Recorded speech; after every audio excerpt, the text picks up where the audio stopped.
Hello, আসসালামু আলাইকুম guys, কেমন আছেন? আশা করি সকলেই ভালো আছেন। তো আমিও ভালো আছি। তো আজকে চলে আসলাম আরেকটা রেসিপি নিয়ে। তো আজকে ফুলকপি ভাজি করব আর বেগুনের বড়া বানাবো। এই যে নিয়ে নিয়েছি বেগুন আর ফুলকপি। তো চলুন ভিডিওটা শুরু করা যাক। সম্পূর্ণ ভিডিওটা না টেনে অবশ্যই দেখে যাবেন।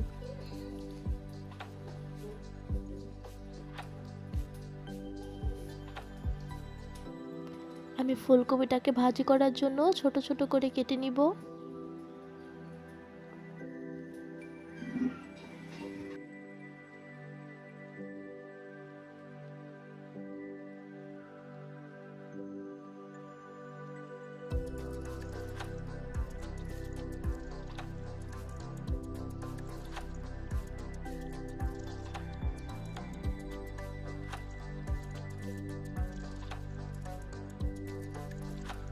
এই তো আমার ফুলকপি কাটা শেষ। এখন বেগুনগুলোকে বড়া বানানোর জন্য গোল গোল করে কেটে নিব।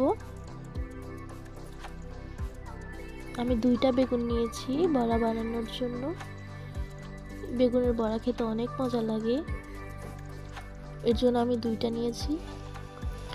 নিচে আমার বেগুনও কাটা শেষ। এখন পেঁয়াজ কেটে নিব।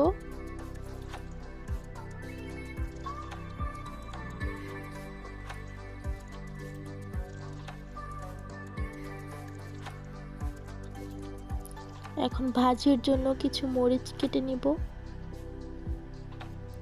এখন সবকিছু কি সুন্দর করে ধুয়ে তারপর পেঁয়াজগুলোকে এখন পলে নিব।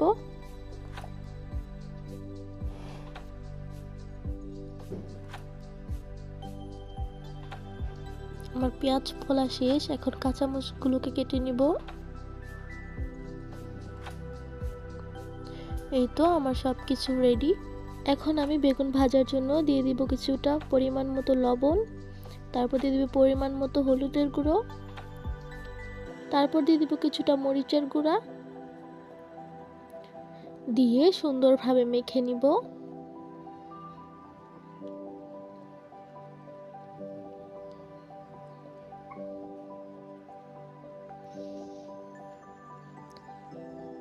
এই তো আমার বেগুন মাখা হয়ে গিয়েছে।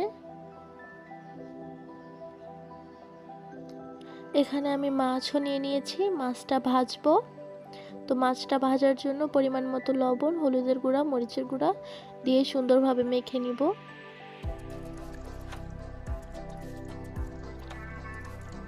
এই তো আমার মাছটা মাখাও শেষ। এখন চুলায় কড়াই বসিয়ে দিব।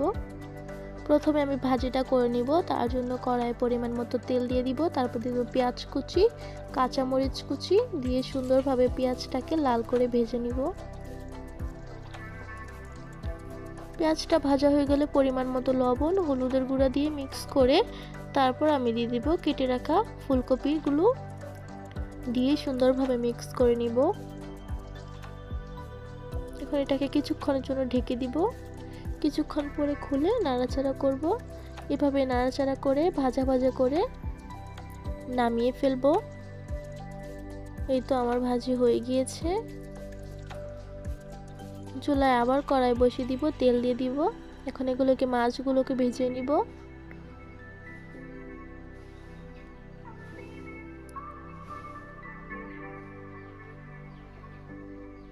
এই তো আমার মাছ ভাজাও হয়ে গিয়েছে। এগুলোকে নামিয়ে আবারও কড়াইয়ে তেল দিয়ে দিব। এখন বেগুনগুলোকে ভেজে নিব।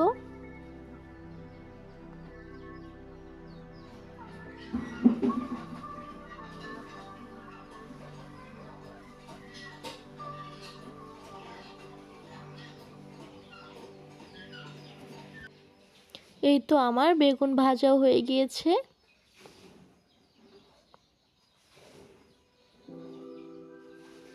এই যে মাছ ভাজা, বেগুন ভাজা,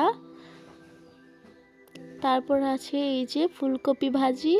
এটা হচ্ছে আরেকটা ভাজি, ফুলকপি, আলু, সিম, টমেটো দিয়ে একটা ভাজি। এই ভাজিটা খেতে অনেক মজা। তো আজকের ভিডিও এই পর্যন্ত। দেখা হচ্ছে নতুন কোনো ভিডিওতে। সবাই ভালো থাকবেন, সুস্থ থাকবেন। খোদা হাফেজ।